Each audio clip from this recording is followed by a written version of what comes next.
UP में भाजपा कितनी परेशान है ये उसके प्रचार करने का तरीका ही बता रहा है। दमदार और ईमानदार सरकार वाली स्लोगन के साथ बीजेपी के प्रचार वाले भारी भरकम होर्डिंग्स लगने शुरू हो गए हैं, जिसमें अयोध्या में बन रहे राम मंदिर को खास तौर पर फोकस किया गया है। जल्द ही बनारस के बाबा विश्वनाथ कॉरिडोर के भी विज्ञापन दिखने लगेंगे।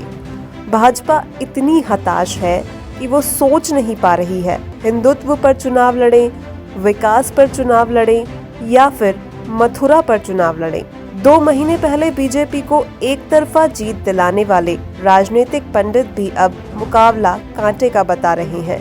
अखिलेश यादव की विजय रथ यात्रा के सुपर हिट होते ही बीजेपी थिंक टैंक सोच में पड़ गया है कि अगला दाव क्या हो।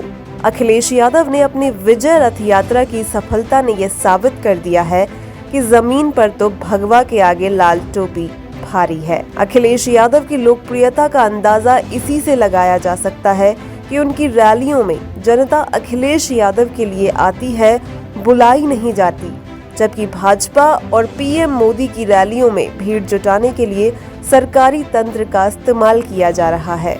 जो लोग कल तक ये कह रहे थे कि विपक्ष सोया है, वो अखिलेश यादव के विजय रथ यात्रा की सफलता देख चुप है।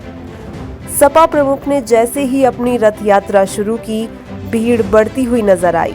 हालांकि भीड़ आने का मतलब वोट नहीं होता है, लेकिन ये जरूर दिखता है कि वो लोगों की पसंद है। और इस समय लड़ाई की स्थिति में और काफी हद तक लड़ाई में आगे दिखाई दे रहे हैं। अखिलेश ने काफी सोची समझी रणनीति के तहत चुनावी कदम को रखा है और आगे भी किसी हड़बड़ी में नहीं दिखाई दे रहे हैं।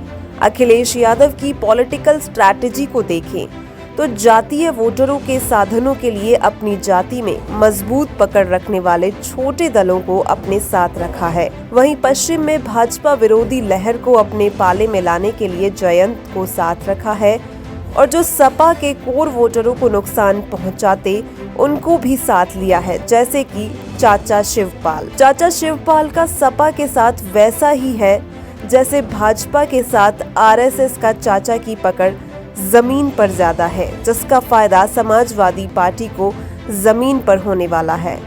राजनीतिक पंडित जो भी कयास लगाएं, लेकिन इस बार के चुनावी अखाड़े में अखिलेश धोबी पछाड़ लगाने को तैयार है।